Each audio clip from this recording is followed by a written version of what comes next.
ឆ្ងាយពីគ្នាតែវេលាជានាងកំណត់ឲ្យពួកយើង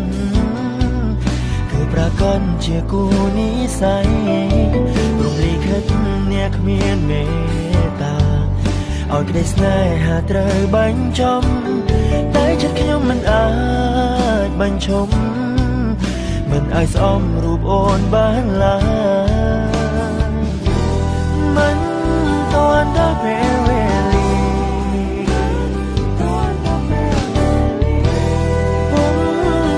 ក៏ចាចេញទៅ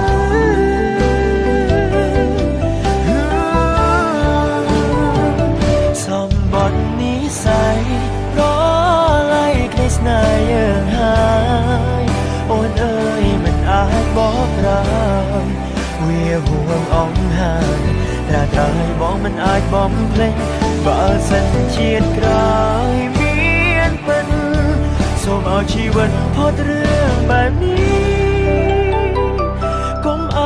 ជូចរផុតរឿងកំសត់សម្បត្តិនិស្ស័យ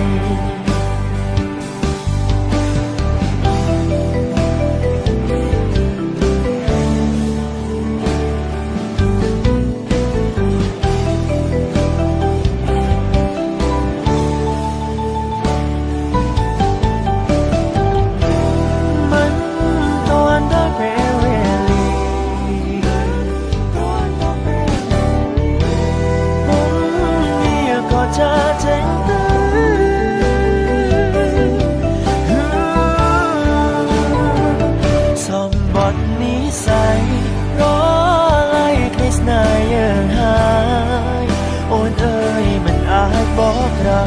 យវាហួងអង្ហើយត្រាត្រៃបងមិនអាចបំភ្លេចបើសិនជាតិក្រោយមានពិនសូមឲ្យជីវិតផុតរឿងបែបនេះ